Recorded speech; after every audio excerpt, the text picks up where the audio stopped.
some people standing. So, yeah, dear colleagues, students and friends of the Humboldt University, and I see we have many friends here, so that's a good sign. Yeah, it's a privilege for me as Vice Dean of Research from the School of Business and Economics to welcome you to our public lecture with the title, Why Women Won, by Claudia Goldin, Nobel Prize Laureate of 2023. We are very delighted to host this event and organize it together with the Rockefeller Foundation. And this is actually the second event that we do together. Last year, around this time, I think in September, we were in this room listening to David Card, who was also a Nobel Prize laureate. So I hope this is going to be a tradition, and I'm much looking forward to next year, to hear again a wonderful talk. So the Rockefeller Foundation was established in 2021, which is pretty new, and it had the mission, and I have to read it, to conduct independent research into significant challenges to the economy, society, and the welfare state. So it has set up with close connections to the Humboldt University and our school, and also and it's a member of the Berlin School of Economics. Its director, Christian Dustmann, who will chair this session today, will chair the session. And I thought before we learn about why women won, he probably will tell us why Claudia won the Nobel Prize in 2023. Christian, the floor is yours. Thank you.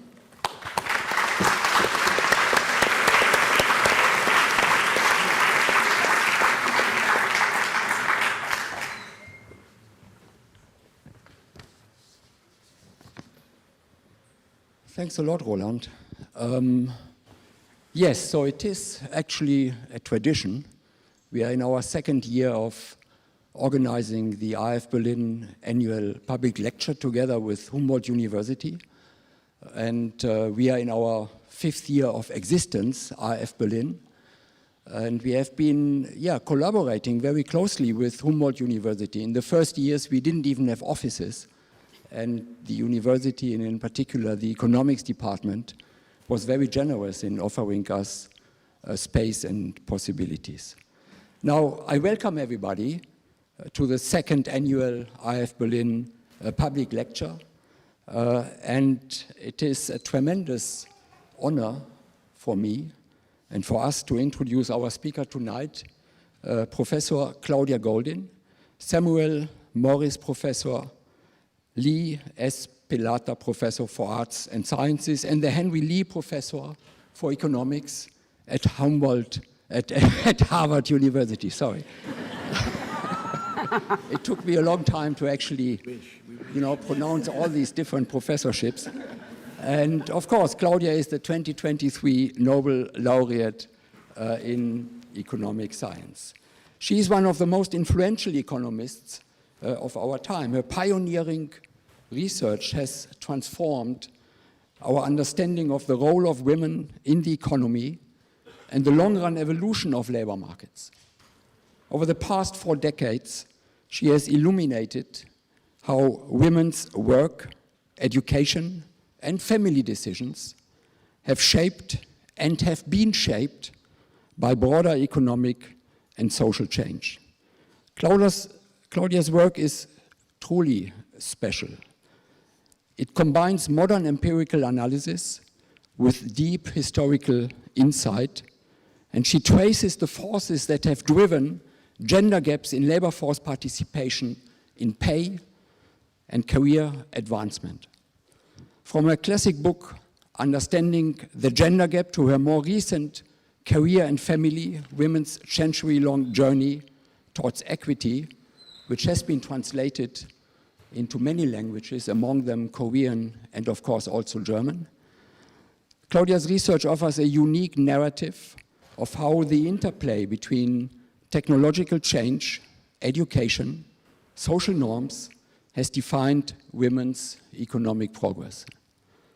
While best known for her work on women and gender, Claudia has made tremendous contributions on many other important topics in economics over her long career. for instance, on education, on inequality, and on technological change. Beyond her groundbreaking scholarship, Claudia has been a model of intellectual curiosity, of rigor, and of mentorship. Her work has inspired generations of economists to look beyond contemporary data, to ask long-run questions, and to recognize the centrality of gender in understanding the functioning of labor markets and economic growth. I personally first met Claudia more than a decade ago when spending a year visiting Harvard. Since then, we have had many conversations, often over dinner, and each time I am impressed anew by Claudia's depth of thought, by her uncompromising reasoning, which can be very annoying, and her boundless curiosity, and the width of her knowledge far beyond economics. Whenever a question comes up for which Claudia doesn't know the answer and nobody else at the table, Claudia immediately sets out to find out. Takes her iPhone, and within 5 minutes, you know the answer. Her clarity of mind and her principled way of thinking are truly remarkable. Most importantly, however, Claudia is an extraordinary role model, not only for young women in economics, but for young women everywhere. Her career stands as powerful evidence that even in environments, and Claudia told me her story at Harvard and how the beginnings were long male-dominated and often unwelcoming, it is possible to build a path of excellence, perseverance, and impact, culminating in the highest recognition our profession can bestow, the Nobel Prize in Economic Sciences. We are very honored, Claudia, to have you here with us and to give the annual IF Berlin public lecture and share your insights of why women won. Please join me to welcome Claudia Goldin.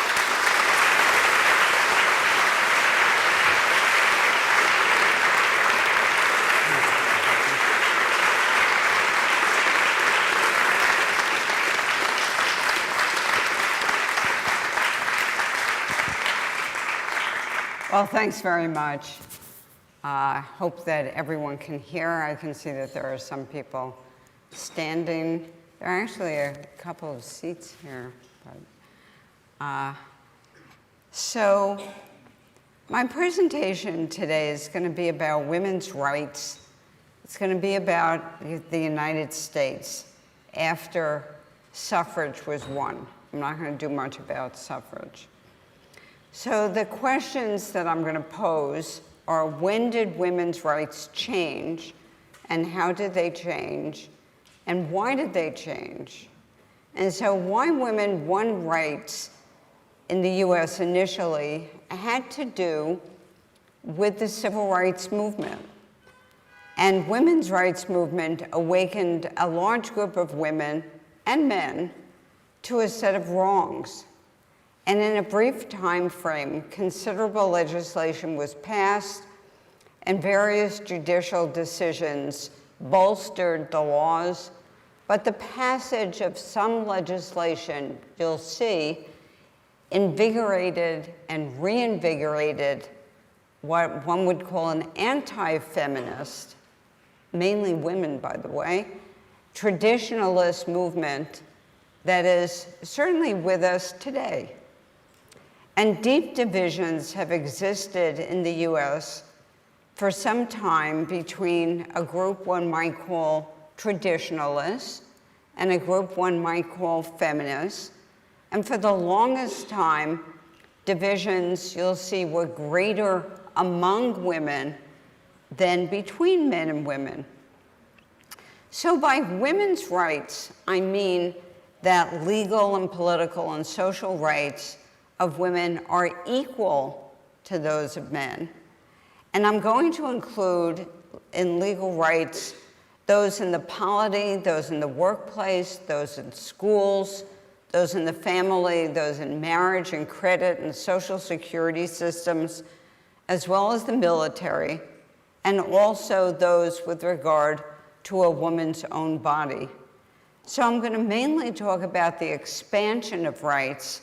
It's been a real challenge to identify empirically the impact of workplace rights legislation on women's earnings, educational attainment, access to credit, safety, and so on. Okay, I'm going to first tell a fascinating history of when women won and how women won. Civil rights and women's rights in the US have long been intertwined, and from the very beginning, long ago, at least in the 19th century, have been at odds. In 1964, however, civil rights and women's rights came together, and a national women's rights movement emerged soon after. In the late 1960s, an overwhelming majority of Americans thought that women could be employed even if their husbands could support them, that women should be more politically active, and that a woman could become President of the United States. But it took far longer for a majority to agree that women could be employed if they had preschool-aged children, and that women should have an equal role in business and government. And then by the mid-1970s, after considerable, you'll see, legislation on women's rights had been passed, women became themselves deeply divided on whether they supported something called the women's movement. Men, however, were not as divided. So, when women, particularly younger women, read the title of my talk, they remark in unison, "We won?"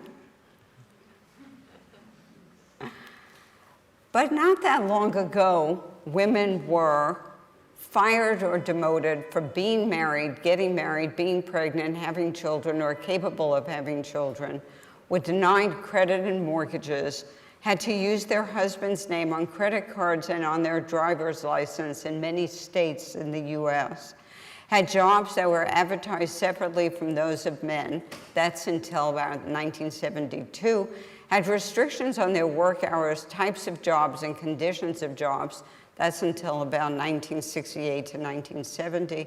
They were harassed sexually as if it were normal, and they were not seated on juries or had to opt in or were routinely exempted, as they were in my extremely progressive state of Massachusetts until 1975. Consider the fact that no one really questioned why there were 12 angry men. That's a jury. And consider as well a Supreme Court decision that I bet no one here has ever heard of, called Hoyt versus Florida in 1961, in which a wife was found guilty of killing her abusive husband. The most liberal of all Supreme Courts in America, the court that brought us Brown, Miranda, Griswold, and Loving, that court determined unanimously, 9-0, that because women were, and I quote from the decision, the center of home and family life, they could be excused from jury duty, and therefore this court had no women on it, the jury that determined her guilt. Yet from the 1960s to the 1970s, in that brief time frame, all of the rights listed here became guaranteed through legislation and judicial decisions. Despite the glaring facts that in the 1960s, women were not treated as the equals of men at work, in courts of law, in banks, in schools, few thought that women were discriminated against, even though they may have thought the same about blacks. Consider this Google Ngram, giving an index of the counts of the phrase racial discrimination in books, hearings, pamphlets, documents, and everything else that happened to fall into the laps of the Google people. In the Google American English corpus. Okay. So as you can see, it spikes in 1948 with the desegregation of the armed forces by President Truman. But it reaches a new plateau with the civil rights movement around 1958. Now let's add the same for the term sex discrimination or gender discrimination. There is, as you can see, a 12-year lag here, and sex discrimination as a phrase takes off around 1970.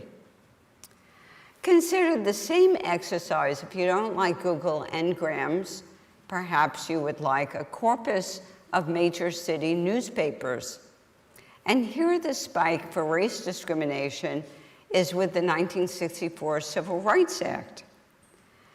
And now we're at the same for sex discrimination, where I've made the scale comparable to that for Google Books. And there is also about a 12-year lag, and it takes off as a phrase around 1970, as it did in the Google Books graph. What I want to do now is turn to a chronology of women's rights of the movement in the US and answer the question, what was the road from an economy and a society in which women were legally treated differently from men to one in which such treatment, by and large, is illegal? Although I will not go through the history of suffrage, I need to start in the year 1908 with a famous Supreme Court case called Muller versus Oregon that began the legality of laws that protected women. These laws were championed by progressives like Louis Brandeis, pictured here, to get a foot in the door for the union movement to constrain employers through laws that would have been illegal for men under a previous doctrine called Lochner, because those laws had restricted the right of labor to contract freely. Many of these were laws concerning limiting hours of work. If you limit hours of work, you're restricting an individual's ability to contract freely with their employer. Now, every state in the Union, just about, passed protective legislation regarding many different aspects of work, hours of work, the weights that individuals could lift. In some states, a woman was not allowed to be employed in a job that required that she lift more than, let's say, 25 pounds. I lift far more than 25 pounds when I work out.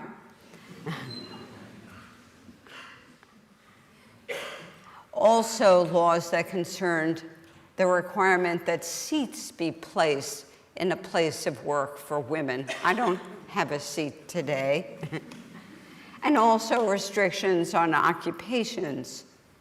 Okay, but this would soon change. An important and influential commission on women's status was appointed by President John Kennedy in 1961. Now, he appointed this commission not so much that Kennedy perhaps cared that much about these rights, but he knew that women had become a pivotal constituency in this very, very close race against Richard Nixon, who would, of course, reappear in American history famously.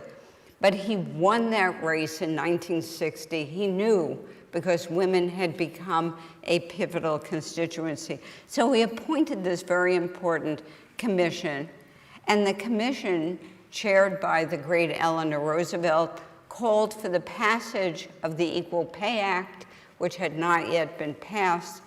It did not call for the Equal Rights Act. That becomes an interesting set of issues.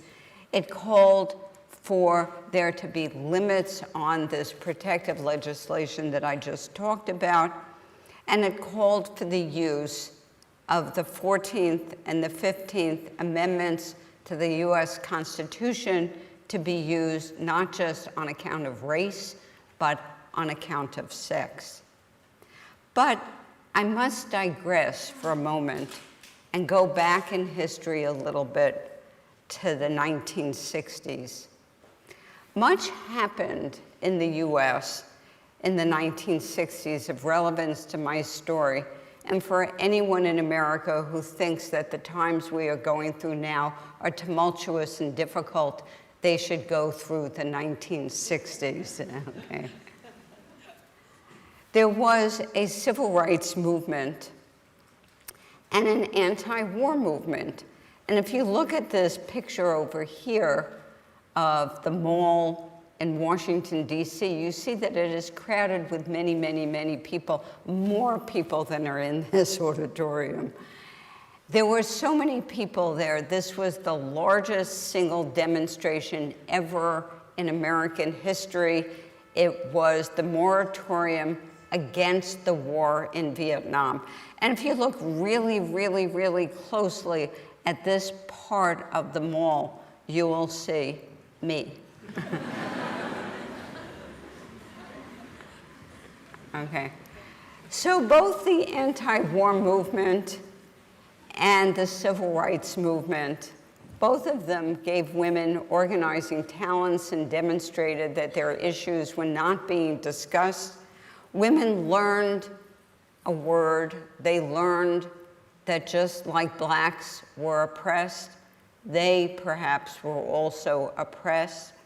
And this led to both a national movement and a more local grassroots women's liberation movement, as it was called.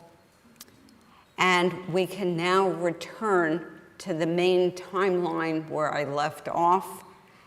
And things are going to become a bit more complicated and interesting, and I have no idea why this dinosaur is sitting down here.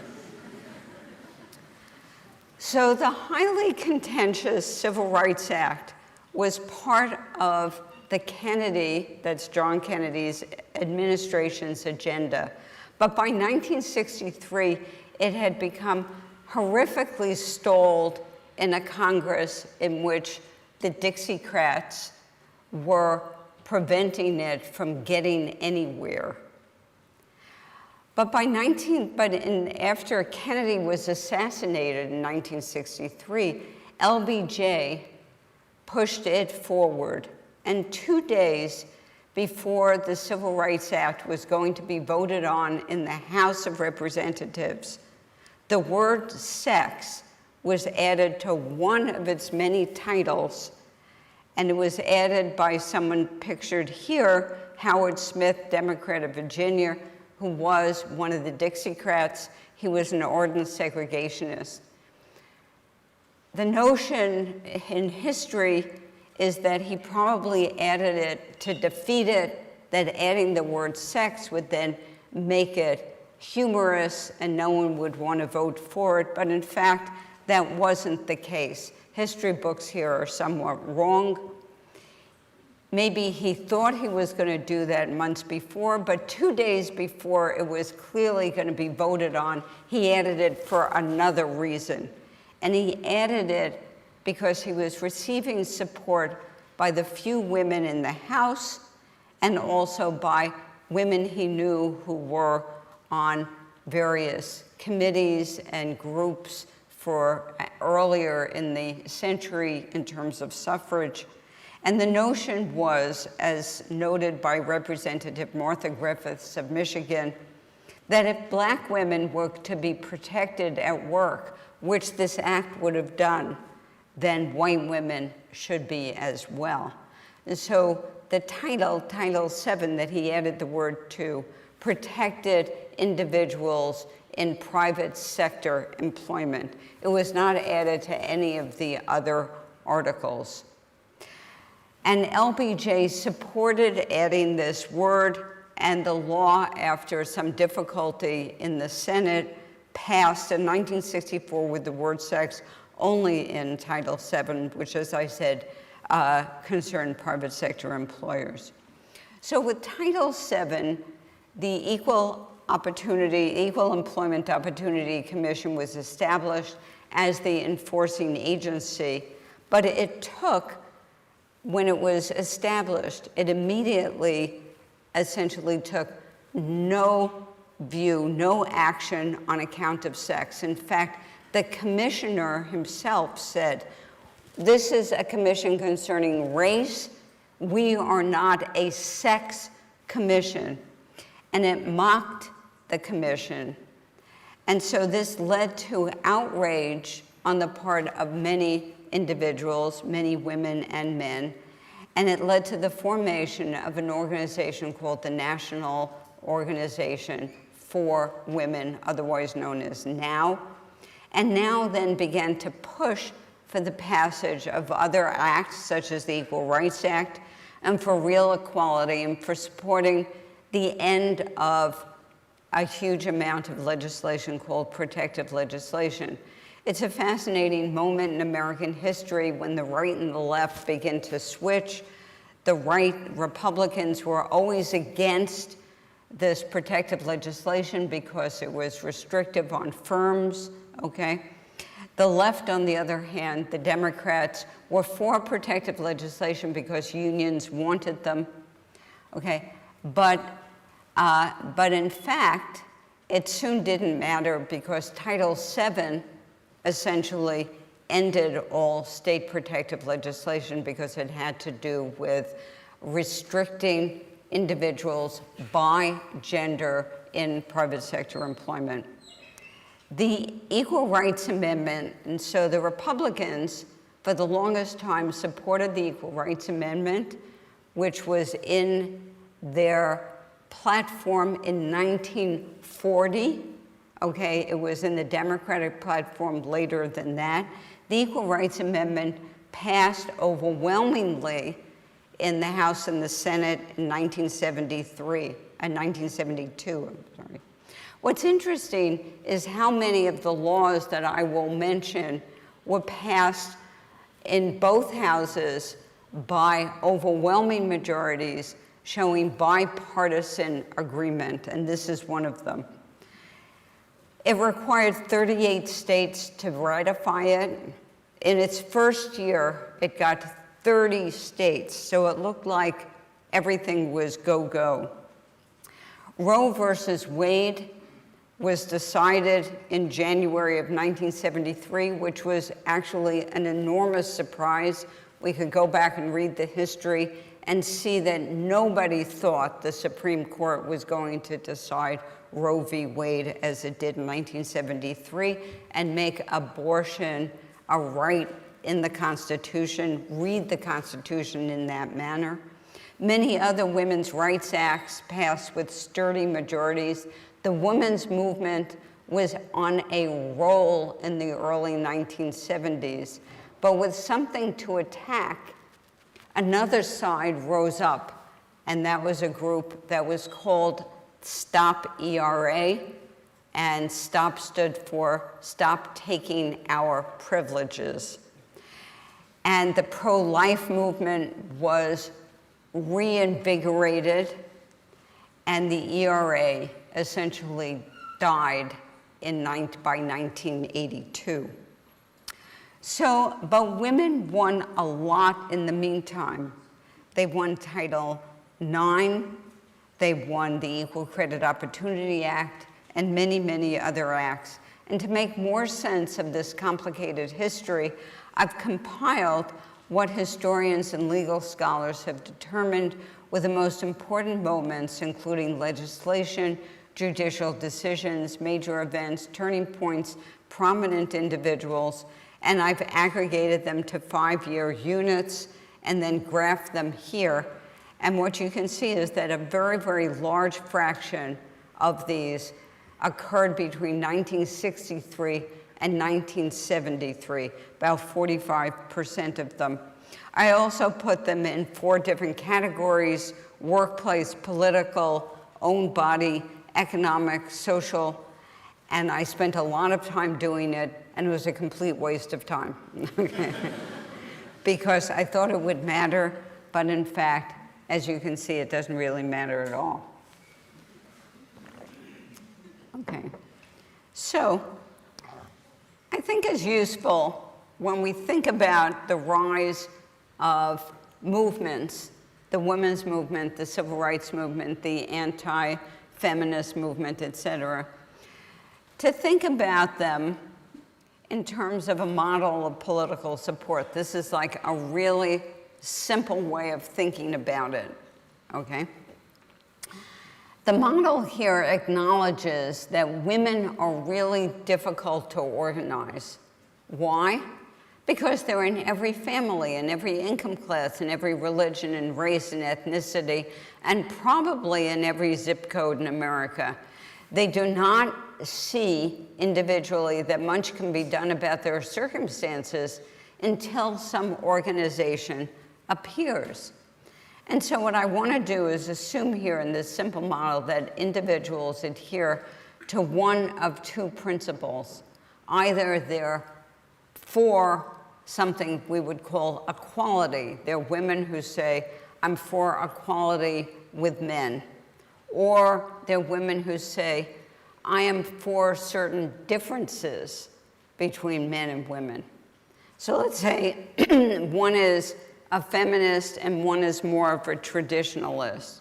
And let's say everyone has 1 unit of time, every period that they could use for leisure or for working toward one of these 2 things, either equality or differences.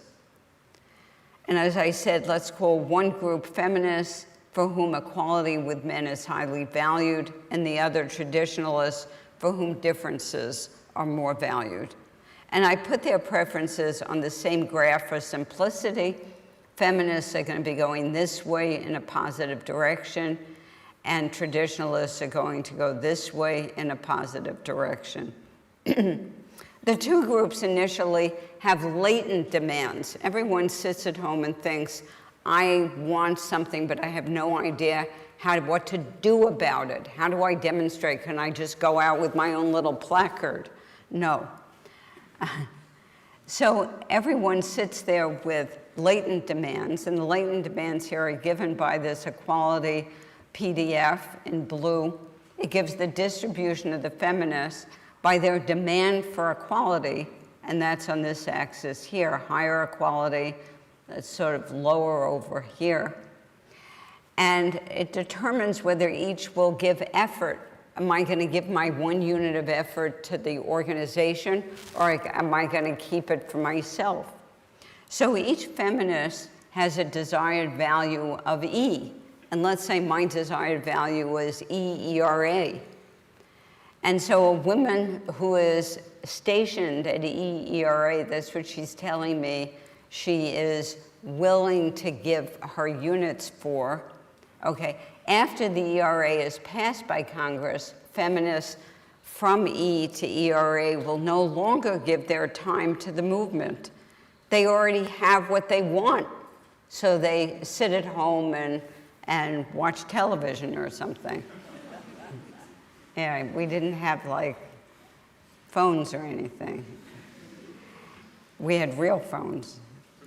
And so she will no longer give her time, and therefore the movement will seem more radical. And this happens in all movements. Once you get something, the people who are more moderate leave and the radicals are left. Okay, similarly, each traditionalist has a given value of D and will work for differences when the level is below their desired level. And this group was also difficult to organize, but was energized by the passage of the ERA and formed, and Phyllis Schlafly's name is one that is important in this movement, and formed the Stop ERA movement. So a person at D1, for example, will work for differences when the current value is less than D1. And when they get up to D1, they too will stay home. So I'll bring the model back a bit later, but first what I want to do before that is I want to talk to what the population in the US, the nation's electorate, thought. And I'm going to divide the nation's electorate in 4 groups. I'm going to have men and women, and I'm going to have older and younger. And the younger are individuals 20 to 34 years old, and the older are individuals 35 to 64 years old. So I have young women, young men, older men, okay? And I'm going to look at what they thought of women's roles in the women's rights movement from the 1940s to as recent as the data will allow me to go. And some of these opinion poll questions that I'm going to mention are well known. Some of you may have seen them elsewhere.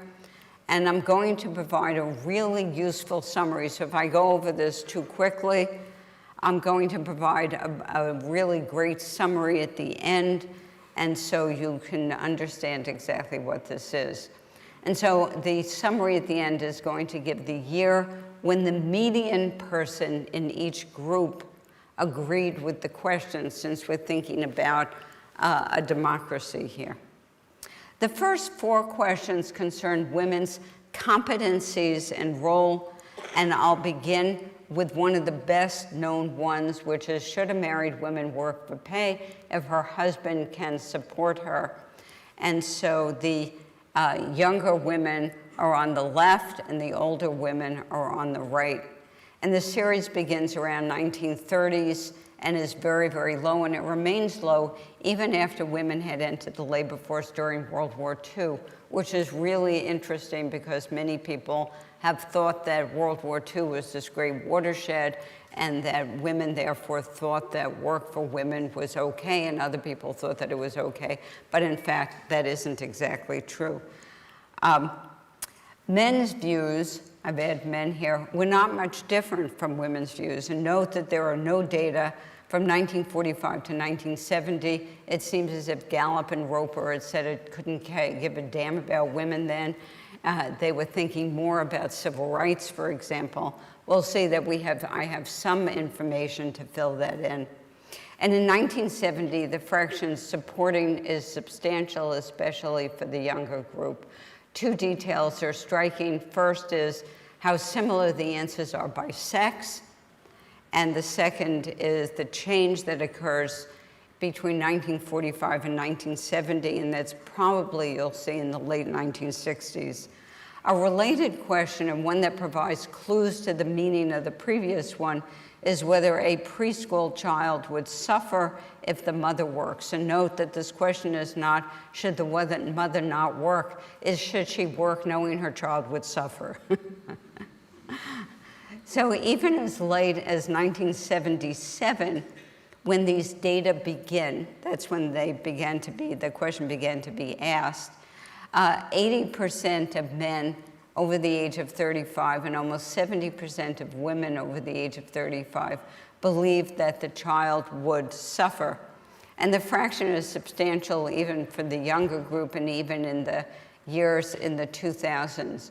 A great divide an opinion about women's work concerns young children.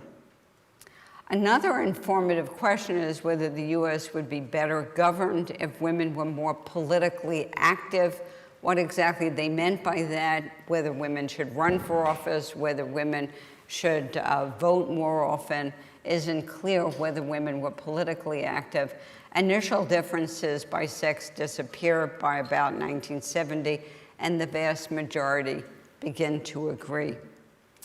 Okay, finally here is whether the respondent would vote for a female president if she were running in the party the person usually voted for. This question was asked more times than any others in this group of questions. And what we can see here is the great change that occurred in the 1960s. Okay, So this question was asked brilliantly because it wasn't just would you vote for a woman if she was running for president, is if the person running in the party you usually voted for was a woman, would you vote for that individual? And that's how the question was asked for the full time. But you can see this enormous change, particularly in the young group, that occurs in the 1960s. So these 4 opinion poll questions demonstrate that Americans thought women could be employed, although maybe not with young children, that the country would be better governed with more women in public office, and that a woman could become president. We will see that even though Americans thought that women were exceedingly competent, they were less willing to give them the reins. So the next 3 questions concern whether women should be granted more equality. The first question is, should women be granted an equal role in business, industry, and government? Of interest is the somewhat higher fraction of women agreeing with that than men, but we should be struck by the generally low level of agreement until well into the 1990s. Similar with regard to a person's warmth for the women's movement. So this is a question that asks you to say how warm you are on a temperature scale for something. And so in this case, the warmth of the women's movement was rather tepid until the 1980s. Worse yet was agreement with the main tenet of the movement, which was feminism, which for me the interpretation is simply that men and women are equal. In the year 2000, fewer than 30% of women would accept the description that they were feminist. If you think back to babies are allowed to stay, unless they ask really hard questions. So if we think back to that little toy model that I had, at some point, the women's movement became tarnished, okay? And so at some point, the notion that feminism was a good thing became less good, that somehow the women's movement had become tarnished and the word had become tarnished. Okay, so given the time, I'm just going to summarize the materials very simply with a visual giving the year in which the majority of the group by age and sex agreed with the statement. And the statements from the bottom to the top is work, pay okay, should women be more politically active, would you vote for female president, the preschooler doesn't suffer, grant women an equal role, and women's lib movement, how much warmth do you have, and are you a feminist? Okay, so rather than using dots, I've used chickens, okay? And so the blue chicken is a 35 to 64-year-old man, and where the chicken stops is the year that the median person in that group said yes, okay? So this is the median man here would vote for a female president around 1957 or so. And then the blue chick is a younger man, and that individual, that group, the median is 1950 when that group said yes. And then for women, it's an orange chick is the younger woman, and an orange chicken is the older woman. Okay, so you can see how it works. Okay, so if I add in all the chicks and the chickens here, for the opinions concerning what women are capable of, each group has a majority that agrees with the statement fairly early, and the differences you can see by sex are small. How do you see the differences are sex by small? As the differences by sex are small, it's if the chickens or the chicks are overlapping each other, okay? So the differences here are very, very small. Now, For the opinions, in contrast, the year in which the majority of Americans agreed to give women more rights is much later. Those are those other questions. Similarly, for the year that they agreed with the principles of the major women's rights groups and with their chief tenet in feminism, and that never exceeds 50%. That's up here. Okay. Recall that the toy model, so what this does show, what this does not show are the within women differences, which is going to return us to history and to the toy model. Recall that the toy model showed that as a group unifies and gains rights, moderates tend to leave the group, and the group will appear more radical or more extreme. At the same time, an opposing group will often come up and form, okay? So this brings me to my penultimate point, and is that women became divided as a group in the 1970s on women's issues far more than were men. And what I show here is the answer, and I'll take you through this because it's a little complicated, through the answer in the ANES on the women's movement question. And so this is a feeling thermometer. It rate the women's movement. 50 means indifference. Less than 50 indicates a lack of support. And so women as a group have, in the 1970s, had a number of 47 on average. So they were a little bit against. Men were about the same at 48. So they were about equal. However, if you divide women into college-educated women who are younger and non-college educated women who are older, and you take that difference, within women, there's a 14-point difference. So college-educated younger women were very much more in favor of the women's movement. But for men, if you do the same thing within the men, you can't find that they're grouping in any way by college and older and younger. If you go through time, if you look at the 1980s or the 1990s here, you find, once again, men and women on average are not that different. We saw that in the chickens and the chicks. However, within women, the college-educated younger women are far more in favor than the non-college older women. And that continues into the 90s over here, and that's when the data stop. Okay, my final point concerns international comparisons. The US had been a leader among nations in terms of women's rights, but it has been a laggard in terms of benefits. For example, with regard to employment discrimination law, which is in the blue here. So I took all of the OECD nations and I put them where they agreed, where they had an employment discrimination law. This is World Bank determination, and where they had a sexual harassment law. And you can see that the US is leading, and all other countries, I put a couple of other countries here, but all 38 OECD countries are here.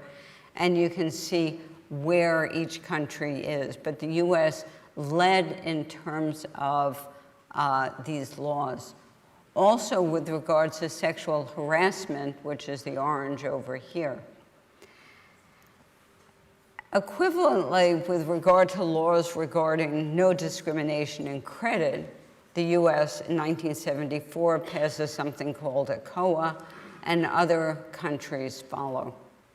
However, the US is nowhere on the graph for paid parental leave, and very late for the 14-week paid maternity leave, which it is only on this graph because somehow someone in the World Bank decided to say that if a couple of states passed this law, it would aggregate the population for those states and figure out when 50% of the US was in such a state. That's all I could think of why the US even appears up here at all. So this is 14 paid maternity leave, and this is paid parental leave over here.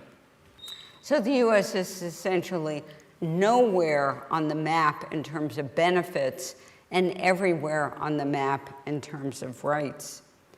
So let me sum up this complex history and end. In 1960, few recognized that there was discrimination in employment, credit, juries, education, the military, Social Security, and so on with regard to sex. But with the 1960 election, women became a political force, and women began to adopt the term oppression from the civil rights movement. But the civil rights movement did a lot more for women in the US. It fortuitously gave women Title VII, and it gave them the EEOC. And that led to the formation of the National Organization for Women. It led to the end of protective legislation. It led to the Equal Rights Amendment being voted on but not ratified. A huge list of women's rights gains followed, in part due to the women's electorate clout. The Supreme Court delivered a surprise gift to the women's movement in January of 1973, recently reversed by the Dobbs decision. These gains also led to the appearance of a more radical women's movement and the rise of an anti-feminist, pro-family, anti-federal government aid, anti-abortion group. It produced more polarization among women than among men. What I will be working on next is to understand why Americans believe more in rights than benefits, and whether and how rights led to change. But it is hard to believe that the well-being of most women did not improve because of this expansion. It is likely, however, that the actions of the more traditionalist groups have diminished the ability of women to fully utilize these rights. For example, by preventing the funding of universal pre-K and paid parental leave. But I find it impossible to imagine that my world would be the same had women's rights remained as they had been in 1962. So thank you very much.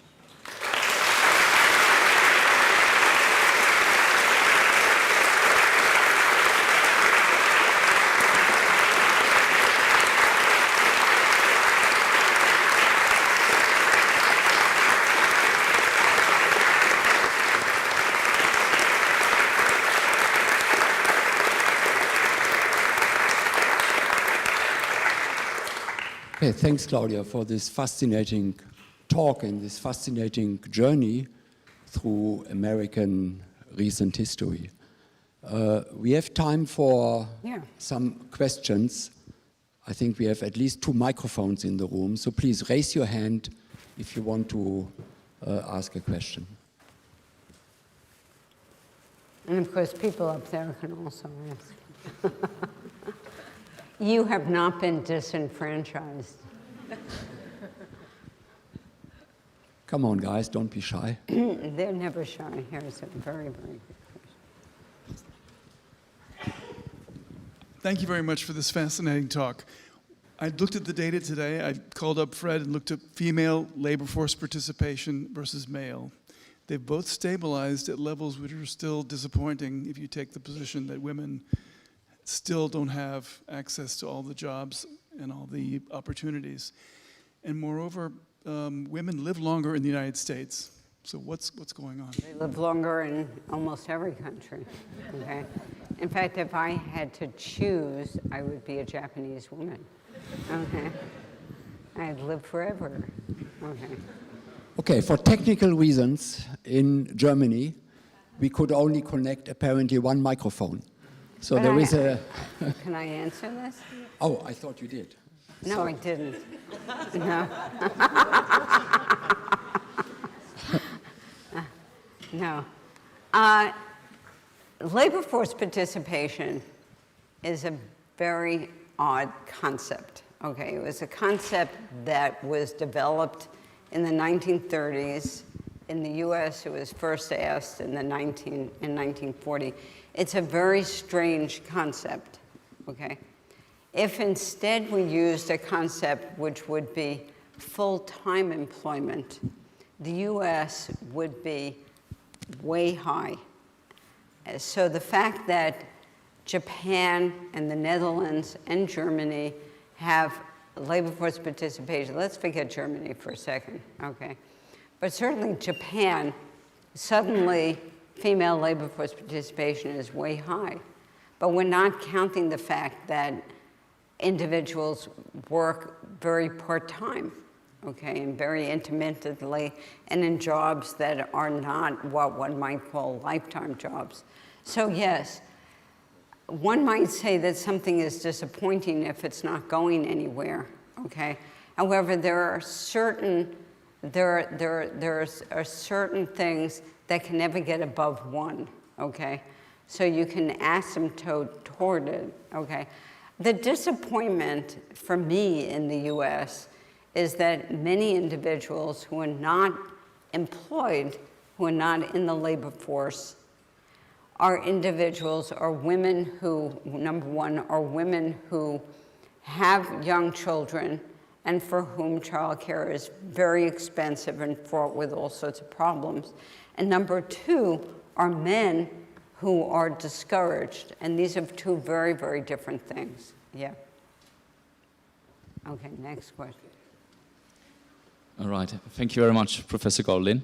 I had a question in regards to, you know, as a historian, you kind of like your job is to roll up history. But going forward, you know, kind of women's rights right now, where do you see it going? I mean, you mentioned Roe versus Wade, that was repealed. Right. Do you think it's a blink on the map? Like, are we going to, you know, kind of like talk about it in 30, 40 years and say, okay, this was just Good point. a bit, or is this going to be a regressive phase, so to speak? Okay, well, a couple of things. I will answer your question, but I just want everyone to know that I am an economic historian and I specialize in predicting the past, okay? I have no crystal ball, okay? However, you asked it very well because you asked it in terms of history. Will I look back and say something? And I think if, first of all, the US is a very, very big country, okay? I always try to think about which state in the US maps into the country I'm in. I happen to be in one of the most populous countries, so it's very hard. You know, I might say, well, I can take New York and California and Texas, and Larry will tell me I'm still too low in population. Am I still too low? I'm still too low. Okay, I'll throw in Ohio. He's going to tell me I'm still too low. The point is that states in the US are very different, okay? And so what we've had are states taking a role in changing their own laws. That's not good in a country in which you have a lot of mobility, okay? And it's certainly not fair to the woman in the heart of Texas who now sees that there's a very, very long way out to get an abortion if she needed one. Yeah. Okay. So I'm not certain that I will say in 40 years whether this was, or someone will say that this was just a blink of an eye.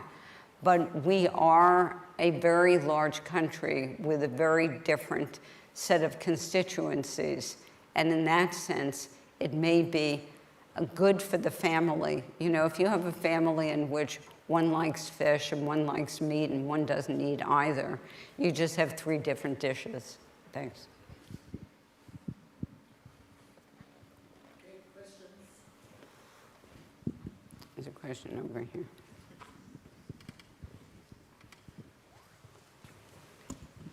Thank you for the talk, Claudia.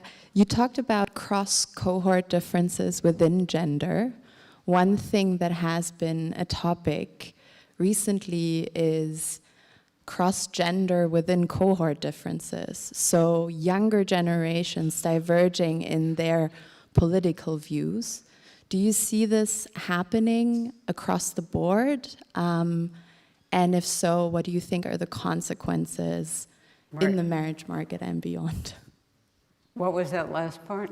The consequences on the marriage market and beyond. I thought you said. Okay. So I think what you're referring to is that young men, even college-educated men, have turned right. Yeah. And young women, a couple have gone with them to turn right, but most have not. Yeah. And some of this, may be a correction. It may be a correction in the sense that that many people, I think the worst sense is that there's a fixed pie. That's the worst. If we think that we are in an economy and a job market, a society that is growing, we don't develop jealousies. And I think that there is a sense on the part of some of those who have turned right that the pie is fixed, and that the only way, and this is of course one of the reasons why you want somehow to get rid of immigrants, that if you only have one pie, you say, this is my pie. Okay, it's not your pie. Your pie is in Guatemala. This is my pie, okay? And I think some of the same is going on there. And I hope that somehow this is a small correction that will change. Well, how it plays out in the marriage market, that seems like a lot of fun, okay? I think that we could have like one of these reality shows, and of course there are famously couples who are from the right and the left, and believe it or not, they stay married. So, okay.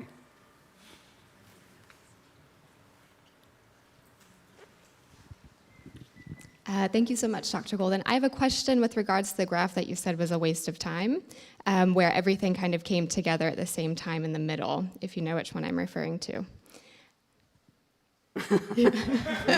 Where all of the key incidences came together. I think it was between 1965 and 70. Yeah.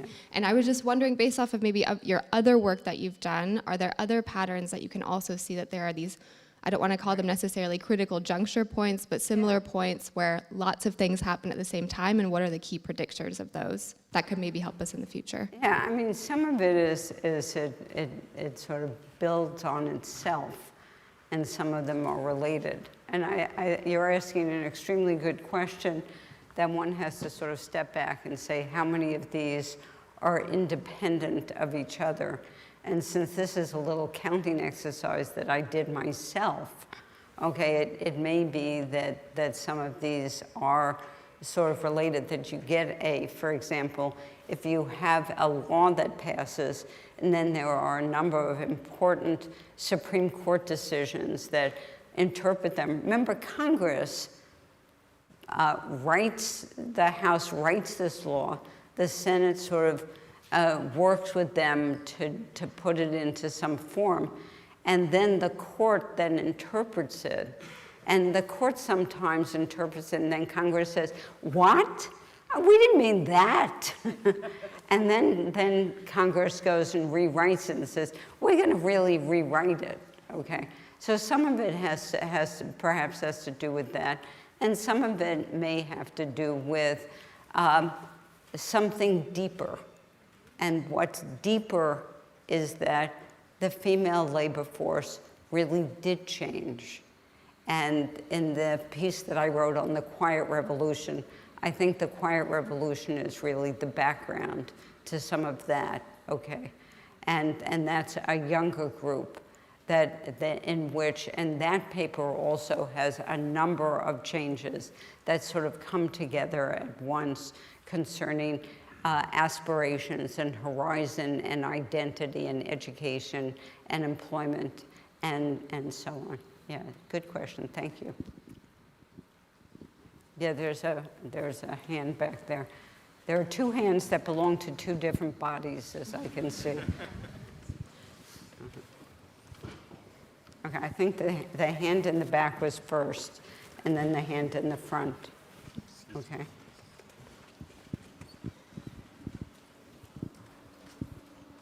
Thank you. And hi, everyone back here. And I hope you're okay and not. Okay, it's a little hot back here, I know. Okay. Okay. I was just wondering, because you were talking about how women and when women started seeing themselves as feminists, looking at current developments in the US, especially the trad wives movement. Yeah. Do you have a optimistic or rather pessimistic? No, well, first of all, look at the little, that's an optimist, okay? Okay. We're a big country, and there are always going to be people who have different views and different desires and who like to do different things. And I think that it's a great big tent and that we should all live in it very happily, okay? And we are an abundance of religions. That is so much of what America is, okay? And so some religious groups may sort of uplift such individuals more than others.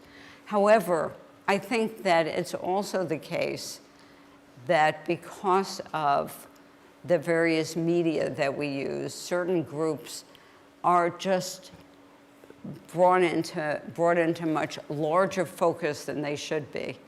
And if you look at pictures of someone called a trad wife, look carefully at the label on her refrigerator and the label on her stove. These are all high-end goods. And the beautiful apron that she's wearing, okay? This isn't your classic trad wife, okay? This is your high-end trad wife, okay? And it's perfectly fine for her to do that, but for her to sort of promise this sort of luxury and glory in Montana with her 4 lovely children is very nice for her, but it's certainly not for everybody, okay? I mean, I guess the irony is also that these women argue that they are trad wives, whereas they probably earn money by being an influencer and portraying this image. Yeah, that's a good one. Okay, well, good for them, okay? We should all live in Montana and make a lot of money saying that we're trad wives, okay? Okay, thank you very much for your brilliant introduction in the history that we all somehow start to forget nowadays. But I have I have a question for the future, actually. The question for the future? Yeah, okay, because you're a historian. I want to know your view about the future because you're an optimist.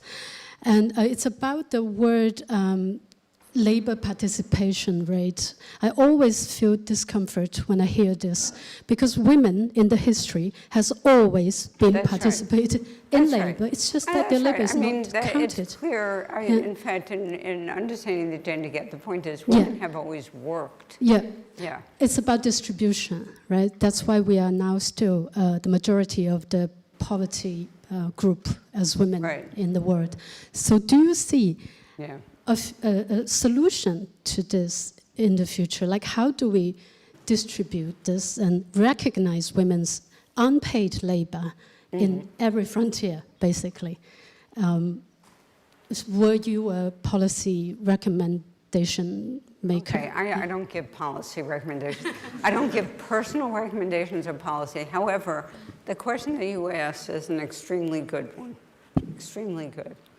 And the point is that if we're thinking about care work for children, every one of those children, as far as my biology courses taught me, has a father, okay, and a mother, and therefore should be taken care of by both.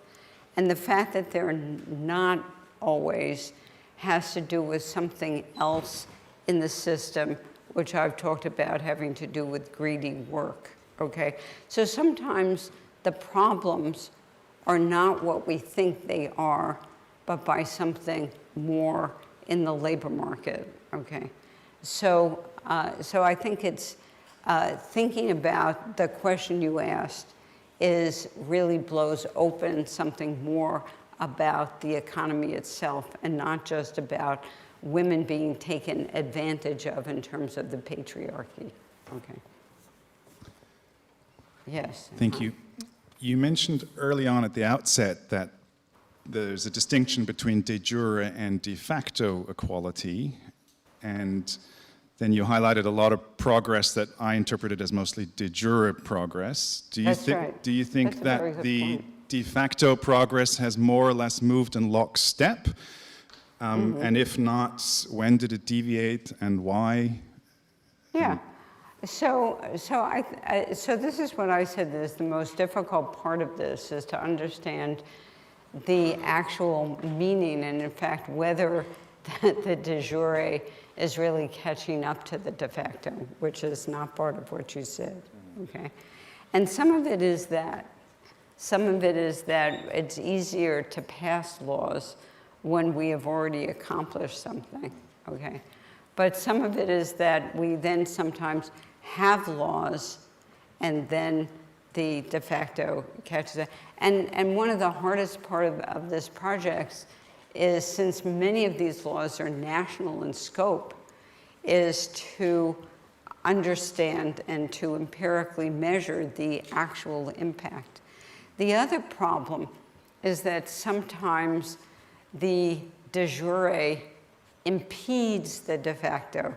So there's a paper I just read which is sort of disappointing, of course, in the sense that pregnancy discrimination law, in the absence of really strong Title VII law and EEOC, means that women are not, so if you really have strong pregnancy discrimination law, you're putting on firms a cost, okay?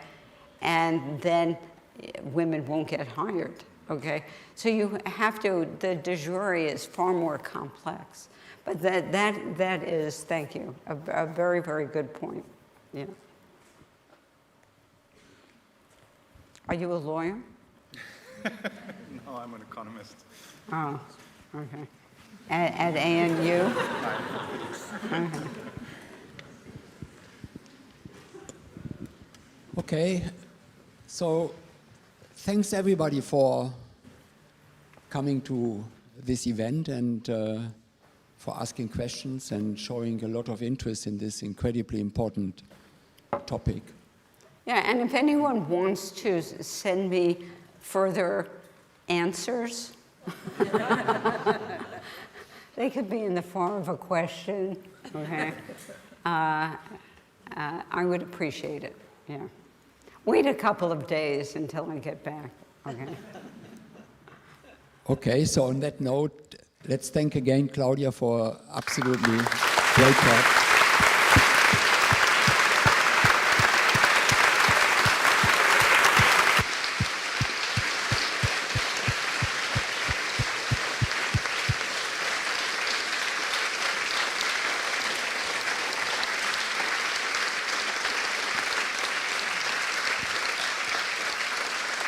And